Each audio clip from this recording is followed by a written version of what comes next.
Hola a todos, sean bienvenidos a este nuevo capítulo de Literando Podcast. Como ya saben, mi nombre es Luis y estoy junto a Marilu. Ambos somos creadores de contenido de Biblioteca Social y bueno, hoy estamos en un nuevo capítulo de Literando. Pero primero, ¿cómo estás, Marilu?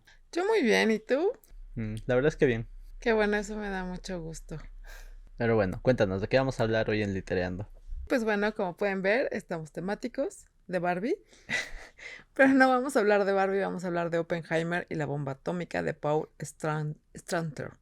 Espero decirlo bien y pues bueno, nos narran aquí un poquito de la historia, vida de Oppenheimer, de cómo empieza su vida, su infancia, su adolescencia, sus estudios, cómo llega al proyecto Manhattan y cómo es su vida después del proyecto Manhattan como tal.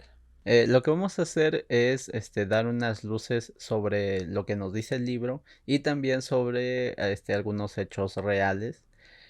Porque si bien es cierto, es un libro que sí habla sobre estos temas, digamos que en algunos como que se da cierto vuelo y se toma ciertas licencias. Sería bueno que lean el libro y además buscar otro tipo de información, tanto del proyecto Manhattan como de Oppenheimer, ¿no? Para diferenciar esto un poco, lo que vamos a hacer es dividir en tres partes el argumento de este libro y vamos a empezar con el inicio de la vida de Oppenheimer, luego vamos a hablar del proyecto Manhattan y obviamente la relación de Oppenheimer con este y al final pues la persecución bueno, de la que fue víctima Oppenheimer, ¿no? Entonces empecemos. Oppenheimer, el inicio de su vida, eh, tuvo como padres a Julius Oppenheimer y a Ella Friedman, la cual, bueno, es una pintora, Ella, y su padre era un empresario. Es un empresario, nos dice el escritor en este libro que por ratos muy complaciente, y probablemente estas dos cosas pues marcaron la vida de Oppenheimer en un futuro, ¿no? Primero, obviamente, la parte artística de su madre, que, bueno, él se desarrolló, además de la ciencia, también le gustaban mucho las artes, entre ellas la poesía. Y con respecto a lo complaciente de su padre, me imagino que esto tal vez lo disgustó tanto que él no era tan complaciente. Eso es interesante, bueno, o sea, la verdad es que tener un padre que es demasiado complaciente llega a un punto en que quizá no sea tan agradable, ¿no? Que sea así. Entonces, pues sí, viene el lado contrario de Opie, como lo llamaban sus amigos. Y pues sí, o sea, él es todo lo contrario, ¿no? Pero también, o sea, como bien lo dices, o sea, sus padres influyen demasiado en él. Y es obvio, o sea, nuestra primera influencia, pues, son nuestros padres, ¿no? Y, pues, otra de las cosas es de que nos dicen que era súper talentoso, que era una persona muy brillante, estudió idiomas, o sea, todo lo que se proponía lo hacía bien. Lo único para lo que no era bueno era para los deportes. No le gustaba perder, eso era algo que le molestaba bastante y, pues, obviamente decide no dedicarse a eso y decir: "Esto no es para mí", ¿no? Creo que tanto de niño como ya en su juventud y hasta la muerte creo que tuvo cierto conflicto con perder. Obviamente muy a su manera. El no ser bueno para los deportes te da ciertas indicaciones, ciertas se podría decir spoilers a futuro de que no iba a ser muy hábil con los trabajos manuales. Y como lo leí en el capítulo pasado de Litereando, obviamente la física experimental no era lo suyo, pero lo teórico sí. Sí, es interesante, o sea, realmente cómo una cosa conjuga con la otra, ¿no? Ujú. Porque si bien, o sea, uno no es como muy hábil con los deportes, es como que no tienes mucha coordinación. Entonces, pues, para lo manual, pues, obviamente no tienes la coordinación. Entonces, tienes que estar una, o con mucha práctica, o, pues, de plano, como Oppenheimer, decir: "Chao, vaya adiós", ¿no?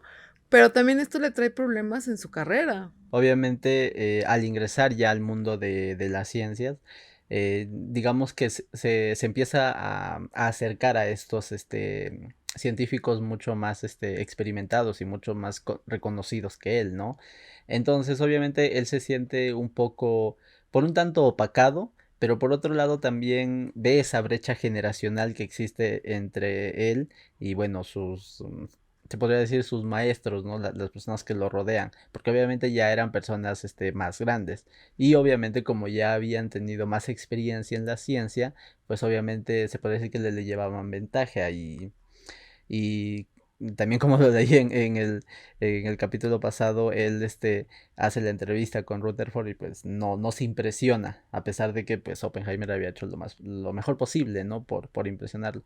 Pero bueno, en este contexto él conoce a Paul Dirac, el cual es obviamente otro científico, sobre todo físico teórico, muy importante.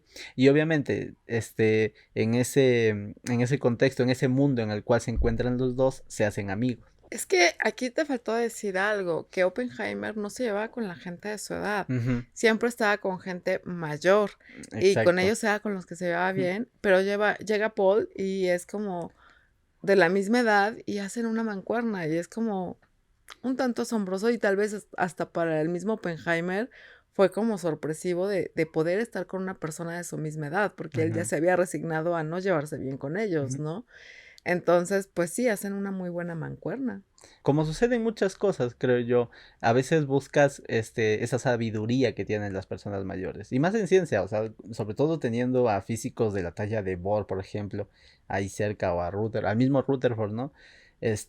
Obviamente quieres acercarte a aprender de ellos, pero por más que quieres aprender de ellos y de las personas mayores, siempre va a existir esa brecha generacional y obviamente no vas a estar completamente satisfecho. Y por otro lado, ver que las personas de tu misma edad no tienen pues esas mismas tal vez ambiciones o tal vez esos mismos ideales que tú también te frustran, ¿no? Porque dices, o sea, no puedo estar del todo con un grupo ni tampoco del otro, entonces estoy en un punto medio en el cual me siento solo. Por eso la aparición de Paul Dirac es, te podría decir, si profundizamos en eso, hasta dramática. Pues digamos que es su puerto seguro, su Ujú, bote de salvación, algo así, no sé. Pero tú dices que nada más en la ciencia, se da esto de querer acercarse. Yo creo que en cualquier ámbito, siempre vas a querer acercarte a quien tiene más conocimiento que tú, ¿no? Pero pues sí, o sea, en este caso, pues Oppenheimer siempre busca eso y además es competitivo. sí, es muy competitivo y sobre todo también que para ese momento él se sentía un tanto frustrado porque ya estaba, se podría decir, cerca de esa edad que son más o menos los años 30 en los cuales muchos científicos ya habían sentado las bases de su reconocimiento mundial.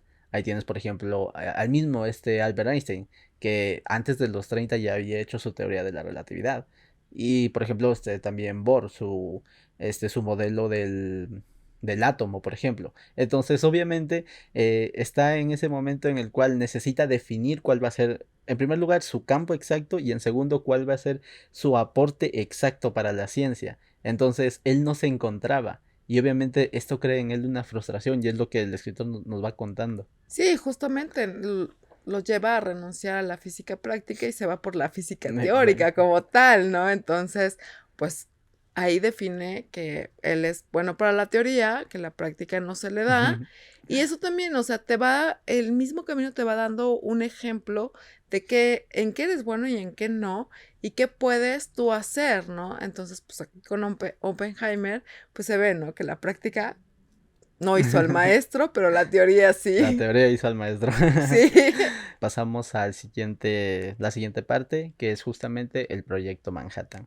Empezamos con que, antes de que se dé todo el proyecto Manhattan y todo, personajes, importantes de la ciencia, incluso el mismo Albert Einstein, en su momento dijeron, no es posible hacer energía a partir de la ruptura de átomos. Pero como siempre lo decimos, la ciencia no es estática. La ciencia va avanzando, la ciencia, tiene sus etapas, ¿no? Y como todo, tiene un proceso. Entonces, obviamente, estos personajes, incluyendo a Einstein, dijeron esto porque no tenían en ese momento la certeza sobre algo, y era cómo poder partir justamente un átomo. Y obviamente apenas estaba, se podría decir, descubriéndose el neutrón, el cual iba a ser muy importante para esto, ¿no? Pero ya después de que Einstein da su teoría de la relatividad y todo, y nace esta fórmula de E igual a mc al cuadrado. Después de esto se descubre el neutrón, y digamos que los científicos más cercanos a la física cuántica se dan cuenta de que esto ya tenía otras implicancias en energía, sobre todo la construcción de armas de destrucción masiva.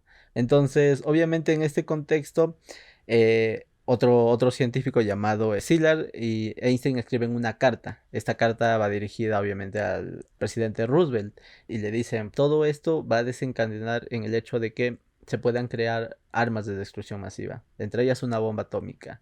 Entonces, lo que necesitamos es que Estados Unidos la cree antes que lo hagan los nazis. Después de esto, obviamente, Roosevelt empieza a crear el Comité del Uranio, el cual les asigna la investigación de todo esto, de lo que le están diciendo, y luego, obviamente, ya recién en el 42 es cuando se formaliza ya el proyecto Manhattan como tal. Entonces, digamos que esa es un poco la primera entrada a la línea de tiempo, ¿no? Sí, es interesante del momento en que mandan la carta. Primero, pues obviamente las investigaciones a dónde los llevan. Y después, pues darse cuenta que lo que ellos habían querido hacer era algo para crear energía, para ayudar a la humanidad, no para destruirla, ¿no? Cuando se dan cuenta que se puede usar para algo destructivo, pues quieren avisar y quieren decir, hey, o sea, ¿qué podemos hacer? Pero otra cosa que nos cuenta aquí, por ejemplo, el escritor en esta novela, y que es muy interesante, y lo cual creo que cualquiera se lo imaginaría, es justamente, se podría decir, la censura que hay a Einstein. Censura en el sentido de que, si bien ya le envía la carta a Roosevelt, y Roosevelt después manda a hacer el proyecto Manhattan, obviamente no iban a incluir a Einstein dentro del proyecto Manhattan. Muchos se preguntan por qué. Obviamente, al ser el físico que descubrió esta fórmula de energía igual a la masa por la velocidad de la luz al cuadrado, se entiende que no le iban a informar sobre el proyecto Manhattan como tal, porque obviamente era un secreto a voces, pero no estaba dentro del proyecto como tal, porque obviamente lo iban a espiar, ¿no? Sí, la verdad es que sí es fácil de deducir. Aunque en la escuela te enseñan que Einstein fue el inventor de la bomba atómica, eso es un error. No lo fue, pero pues sí, obvio, lo iban a estar espiando. ¿Por qué? Pues porque él era la chispa, ¿no? Por así decirlo, la clave. Ujú, Entonces, pues sí, lo sacan, obvio. Y para Einstein hay que tomar en cuenta algo, él era pacifista. ujú. Entonces, por su lado pacifista, pues le queda como anillo al dedo, o sea, dice, perfecto, yo no quiero, ¿no? Claro, y es que además, como te digo, o sea, ahí se podría decir una triquiñuela de la política, que ahorita vamos a hablar. Después de esto, obviamente, Roosevelt crea el proyecto Manhattan, y el general a cargo, el militar a cargo, es el general Leslie R. Groves, que bueno, se decía que era imponente. De hecho, con respecto a Oppenheimer, el mismo escritor nos dice que son como el día y la noche. Por un lado, muy diferentes físicamente. Groves era, se podría decir, tosco, se podría decir, mucho más musculoso, también un tanto regordete. Y por otro lado, Oppenheimer se podría decir que era más raquítico, se podría decir más delgado, con condiciones físicas muy diferentes, ¿no? A la de general. Sí, pues de hecho se dice que Oppenheimer era una persona muy alta, medía un 87, creo. Ujú, Pero pues a pesar de su estatura, pesaba 60 y tantos kilos. Entonces, sí te das una imagen que era alguien que, pues, esquelético, ¿no? Prácticamente. Entonces, sí, el general Groves, pues era un poco más llenito, más fornido. Y aparte, pues los caracteres, ¿no? Porque, pues ya saben que Oppenheimer no era la felicidad andante, ¿verdad? O sea, no. Era como que muy serio, muy introvertido, quizá, y tal vez como un poquito gruñón por ahí, ¿no? ujú. Y pues, Groves nada que ver, era más alegre, más optimista y entusiasta como tal. Entonces, pues sí, la luna, el día y la noche, ¿no? Como tal. Otro detalle es que Groves era muy directo, ¿no? Como dices, el otro detalle es que Oppenheimer era muy introvertido. Entonces, cuando empiezan a formar el equipo del proyecto Manhattan, y Groves decide que va a ser Oppenheimer, los políticos estadounidenses le empiezan a recriminar. sobre todo porque Oppenheimer tiene un pasado, se podría decir, socialista.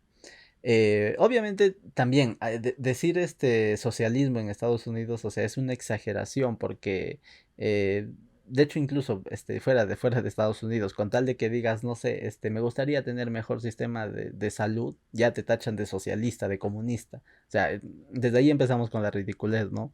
Pero obviamente Oppenheimer ya tenía cierto pasado relacionado al socialismo. Una porque su expareja Jane obviamente estaba más ligada al Partido Comunista, a un partido comunista. Y por otro lado, el mismo Oppenheimer tenía ciertas ideas que rozaban con el socialismo, sobre todo la defensa de los trabajadores. Yo creo que su idea, aparte de la defensa de los trabajadores, pues era ayudar al necesitado como tal. Entonces esa parte le gustaba, pero pues otras tantas no. Ujú. Y si se veía ligado al partido como tal, era más por ayudar que por seguir los ideales del partido como tal. El que sí era, más socialista y sí estaba en el partido y sí estaba como todo, era su hermano. Ujú. Él sí estaba, pero, pues, Oppenheimer no, bueno, Robert no. Entonces, obviamente, todo esto llevaron a que el general Groves obviamente estuvo muchas veces bajo la presión de los políticos y obviamente el general le transmitió esto a Robert, a Oppenheimer. Y pues obviamente él, al no querer dar pues cierta contentación hacia los demás, decía, pues sí, o sea, sí estoy metido ahí, pero pues qué tiene que ver con mi trabajo, ¿no? Y además es eso, o sea, el hecho de que tengas ciertos ideales no tiene por qué interferir en tu trabajo. Hay ocasiones donde sí, es la verdad, pero también, este, creo que durante toda su vida demostró ser muy patriota Oppenheimer, al menos es lo que yo creo. Por lo poco que he visto de él, creo que sí. Y Ujú, por lo que he escuchado de él, pues muchos opinan eso, que era demasiado patriota. ujú, Pero mira, esa es la cuestión. O sea, por un lado tienes una guerra en el cual traen unas ideas fascistas. Y luego, por otro lado, tienes a un aliado con ideas socialistas. Y pues obviamente en la guerra surgen las paranoias. Y pues es como muy normal o común que te lleven a pensar o a creer antes de conocer, ¿no? ujú. Pero bueno, al final, pues sí sigue siendo el líder del proyecto Manhattan y obviamente ya conociendo, pues y habiendo estado cerca de grandes científicos, obviamente empieza a reunir, ¿no? A todos los científicos que van a ser parte de esto, que muchos dicen que fue la reunión más grande de científicos en la historia. Eh, es que trato de pensar y no recuerdo realmente otra reunión así de científicos. Pues es que era un acontecimiento bastante grande Ujú, y pues sí se necesitaban muchas cabezas, ¿no? Y exacto. otra de las cosas que también tenemos que mencionar de Oppenheimer, que era un líder nato. Ujú, Entonces, poder liderar a tantos científicos y sobre todo que muchas veces ya cuando estás en esos ámbitos, se viene lo que es un poco el ser egoísta tal vez, un poco egocéntrico, y sí lo son los físicos y los científicos y químicos, de repente son un poco egocentristas, y pues digamos que Oppenheimer viene como a partir de eso, ¿no? A de ujú. vamos a trabajar y no nos vamos a fijar en lo que tú hiciste o lo que tú hiciste, sino en lo que todos estamos haciendo, ¿no? Y vamos a cooperar. Entonces, por ese lado, Oppenheimer, pues es un líder como tal. Esto netamente es a título personal. Esto es algo que creo, sobre todo por los hechos históricos. Uno de los puntos débiles del proyecto fue justamente que cambiara de presidente. El cambio de presidente que pasó de Roosevelt, pasó a Truman. ¿Por qué? Porque cuando se crea el proyecto Manhattan, lo que le dicen a los científicos para que se involucren de lleno, y sobre todo, imagínate, con la asesoría de un pacifista como Einstein, lo que les dicen es, este proyecto, esta bomba va a ser para intimidar, más no para usar. O sea, lo que queremos es tener un arma más grande para decirle al enemigo, no desarrolles armas grandes, nosotros la tenemos. O sea, un medio de paz. Que bueno, o sea, en la historia eso siempre nos ha demostrado que no funciona del todo. Y obviamente desde nuestra perspectiva actual podríamos lanzarnos y criticar y decir cómo no iban a saber que la iban a usar y todo. pero a veces en esos momentos de desesperación y teniendo a Hitler avanzando tan rápido, no te queda de otra, diría yo. Pues sí, es que, tienes que pensar con la cabeza fría, pero muchas veces no tienes la oportunidad de pensar con la cabeza fría. Entonces dices: "Pues ya vamos, ¿no? Lo que Ujú. salga". Pero, pues sí, o sea, el cambio de presidente tiene mucho que ver, ¿no? Como tal. Y sobre todo que llega, Truman, le dice a Stanley: "Ya tenemos la bomba", y Stanley así de: "Chido por ti", ¿no? Ellos ya lo sabían, ¿no? Y, pues, era secreto a voces de lo que estaban haciendo tanto de un lado como del otro, porque tanto Estados Unidos como Alemania estaban trabajando en esto. Ahora, pues, Alemania llega a un punto en que dice: "Ya me doy, me rindo", ¿no? S Alemania baja las armas, pero Japón no. Entonces dicen: "Bueno, pues, ¿qué hacemos?". Tienes que pensar en frío y decir: "Vamos". Sí, y es aquí cuando Truman, que en ese momento ya era presidente, pues obviamente dan las órdenes de lanzar las bombas atómicas, ¿no?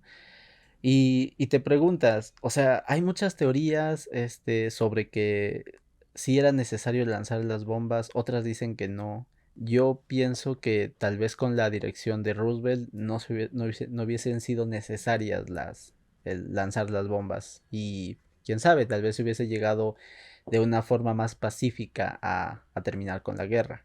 Y obviamente al no lanzar las bombas, no se hubiese visto ese potencial de destrucción y tal vez la Unión Soviética no se hubiese animado a desarrollar las suyas. Tal vez una que otra, sí, pero no esa, no esas ganas de querer tener cada vez más ojivas nucleares como fue durante la Guerra Fría, ¿no? Es lo que creo, tal vez estoy mal, ¿no? Pero no sé, es lo primero que se me viene a la mente cuando veo esta diferencia de pensar entre, bueno, entre lo que les ofrecieron a los científicos con Roosevelt y lo que hizo finalmente Truman con sus actos. No lo vamos a saber, Sí. el hubiera no existe. Lo que hay es esto, lo que hemos provocado como humanidad es esto, y es lo que hay. Eh, de cierta manera, sabemos que por todos lados hay armamento nuclear y siempre está la amenaza latente de que en cualquier momento y en cualquier lugar estalle una bomba. Entonces, ahorita tenemos la amenaza, obviamente, tenemos una guerra muy, muy fuerte porque ya duró y están como terqueando mucho y sabemos que en cualquier momento la van a usar. O sea, no se van a aguantar las ganas. Esperemos que no, esperemos que al final de cuentas pues todo se resuelva de una manera pacífica. Pero bueno, regresando al libro, ya después obviamente de que se da la prueba de Trinity y de que se lanzan las bombas atómicas en Hiroshima y en Nagasaki, Japón se rinde y luego pues se podría decir que ya se desintegra el proyecto Manhattan, pero obviamente empieza esa carrera con la Unión Soviética. Tarda 4 años en empezar a desarrollar sus primeras bombas nucleares y luego después de ahí empiezan a generar en masa. Y obviamente Estados Unidos no es que iba a decir, no, yo me quedo atrás, no, soy pacifista. Sí, pero pues una de las cosas que tenemos es que obviamente los científicos que estuvieron involucrados dentro del proyecto Manhattan en su gran mayoría querían que se firmara un tratado de no armarse, que no se hicieran estas bombas de forma masiva como tal. Entonces, pues por ahí llega alguien y un grupo que no estaban de acuerdo y querían que se hiciera la superbomba, ¿no? Entonces, pues viene esto después de que obviamente Oppenheimer, ¿cómo se sentirían ustedes si son los creadores de la destrucción? Cuando te propones estudiar una carrera para ayudar a la humanidad, no para destruirla, ¿cómo creen que se sentía Oppenheimer? A lo mejor nunca lo admitió, pero la culpa existe. digamos que pudimos ver cierto nivel de culpa cuando obviamente se puso en contra de que se desarrollaran más armas nucleares, ¿no? Obviamente ahí vemos cierta parte. Pero obviamente al final de cuentas y pese a lo que digan todo cualquier biógrafo o todos juntos, no sabemos realmente qué fue lo que pensó. Tenemos ese pequeño vistazo, ¿no? De culpa porque se opuso. Pero al final de cuentas no sabemos si no sé, quién sabe, fue un hombre atormentado hasta sus últimos días o le dio igual. Yo en lo personal, y nuevamente vuelvo a reiterar, esto es a nivel personal, lo que creo, no tengo ningún tipo de evidencia, pero lo que creo es que probablemente sí pudo haber sido un hombre atormentado hasta sus últimos días. En una entrevista, le decían que por qué no sentía culpa. Y dice: "Si crees que no la siento, es porque hoy no me siento peor que ayer". O sea, realmente él se sentía ya mal de haberlo hecho. Creo que esa respuesta te dice demasiado. Entonces, obviamente traía culpa. Y pues sí, obviamente no iba a estar de acuerdo, porque sabía la destrucción, sabía lo que podía hacer. Si una sola arrasó con 2 ciudades, bueno, con una ciudad, o sea, si se ponen a tirar bombitas como tontitos, pues arrasan con el planeta, ¿no? Además, también después de eso viene el desarrollo de la bomba de hidrógeno y obviamente Oppenheimer estaba en contra. Y aquí entra uno de los principales actores, que es Louis Strauss, que es uno de los que más promueve los juicios contra Oppenheimer, ¿no? Sobre todo acusándolo de que el hecho de que estuviera en contra los hizo retrasar en su desarrollo de la bomba de hidrógeno. Entonces, digamos que aquí empezamos a ver, se podría decir, el desagradecimiento que hay por parte del gobierno hacia la persona que les dio aquello que necesitaban en ese momento. Sí, y es algo que nos sucede mucho a los humanos, ¿no? Que por un momento somos agradecidos y decimos: "Oh, sí, gracias, eres mi héroe", pero 5 minutos después estamos clavando la espada en la espalda, ¿no? Acá el puñal en la espalda, y fue lo que le hicieron a Oppenheimer realmente, y viene una persecución hacia él por una de sus ideas que tenía y que según esto era socialista, y otra, pues, por no querer estar a favor de que se haga la bomba de hidrógeno como tal. Entonces, pues, viene esta persecución. Toda su vida el FBI estuvo detrás de él, sus teléfonos, su vida, todo estaba interferido, su correspondencia, absolutamente todo. Y, pues, Oppenheimer termina sus días, pues, yéndose lejos, ¿no? Pero es interesante, ya para terminar, cómo, no sé, esas ganas de querer, descubrir qué sucede en el universo, porque básicamente eso es la física, saber cómo funcionan las cosas en el universo, te llevan por un camino que muchas veces es impredecible. Y no solamente hablamos de la física, sino en todas las ramas. Te llevan por caminos que son impredecibles y te hacen tomar decisiones que a veces no sabes cómo reaccionar ante ellas. Y sobre todo por el contexto social y muchas veces también el contexto político. Entonces dices, tal vez estoy tomando la mejor decisión, pero después de eso te das cuenta que, quién sabe, tal vez no fue la mejor decisión. En este caso es un debate muy amplio porque muchos, eh, tanto sociólogos como politólogos, dicen que probablemente Japón ya no tenía los recursos para seguir en guerra y probablemente sí hubiese perdido, pues, sin la necesidad de la bomba atómica, ¿no? Y yo sí creo que tienen cierto nivel de verdad eso. Pero también, como siempre lo decimos, el factor humano es de lo peor. Muchas veces es de lo peor. Y en este caso creo que eso está manifestado en Truman, que decidió lanzar, al final de cuentas, pues las bombas, ¿no? Pues sí, mira, lo que yo veo, y ya como tipo de conclusión, es que la naturaleza del ser humano es destructiva, demasiado destructiva. Nos creemos superiores, no lo somos. Entonces, sé por qué lo hicieron, mas no lo apruebo. Pero, como bien lo digo, el hubiera no existe. Y pues, obviamente, acción, reacción, consecuencia de sus actos. es lo que estamos viviendo hoy en día. Escuchaba a este divulgador científico, Javier Santaolalla, que decía que nosotros somos los herederos de esa época, parafraseando, ¿no? No recuerdo sus palabras exactas, y tiene razón. O sea, creo que a partir de este punto ya depende de nosotros cómo vamos a usar la ciencia. Espero que la usemos bien. Espero que sé que muchas veces, a veces he dado mensajes pesimistas porque sinceramente sí creo que la humanidad es despreciable, la verdad. Pero por otro lado también es que, bueno, sí creo que el ser humano tiene muchas cosas negativas.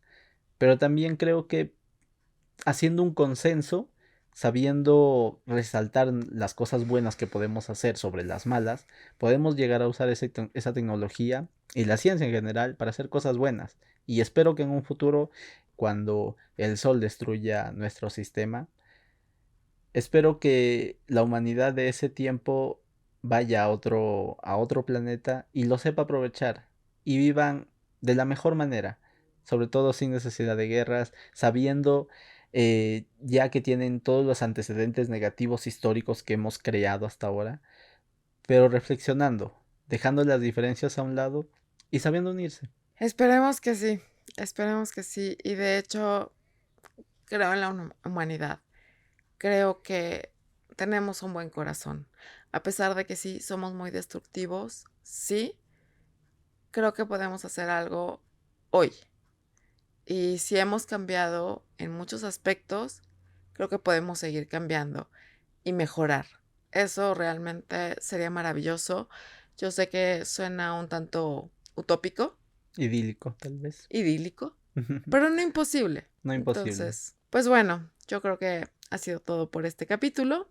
Vamos a la siguiente sección para ver qué vamos a hacer en el próximo capítulo.